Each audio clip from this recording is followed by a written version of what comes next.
idea of how you... It's a kind of stand in for the term password now. It's a shibboleth. Yeah, and how you speak is so... What about the subconscious adoption of an accent? Because it's everywhere. Prince Harry was talking to Jelly Roll, getting a tattoo for a bit of a shtick he was doing.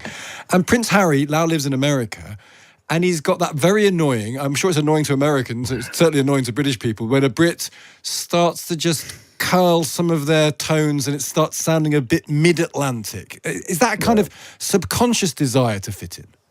I mean, I think it's going to depend on the person, right? You're going to have more people who want to emphasize where they're from, and that might be a really important part of their social identity. And some people, when they move somewhere new, they might want to sort of forget that old identity a bit. So the subconscious element might sort of play out in that way. How you want to appear, subconsciously or consciously, will affect how you voice yourself to others. Can I just ask, because I was incredibly, even more, because I love accents, talking about them, and I was even more interested in this story because of the distinction between the Scots, the Irish and the Northern Irish on one side and the Welsh and English on the other, not for the first time.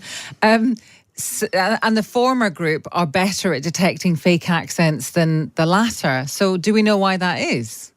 So this is a really interesting question. Our best guess is that it's something to do with what we can call ethno-cultural homogeneity. So to the degree that there is greater diversity in an area in terms of language, ethnicity, and culture, we might expect there to be a little less pressure on people to be able to detect outgroup members. We don't have enough data to confirm that, but that's our best guess of what's going on.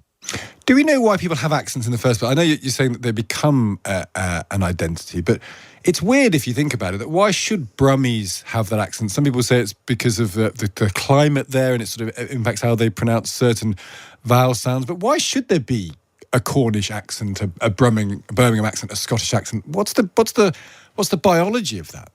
Yeah, that's a great question. And this is something that's, a lot of people in linguistics and anthropology are thinking about a lot. And in a weird way, it ties to the question as to how you get new species, biologically speaking.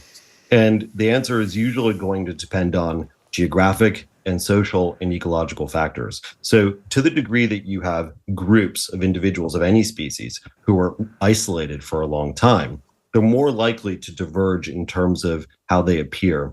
In the case of humans, how they sound.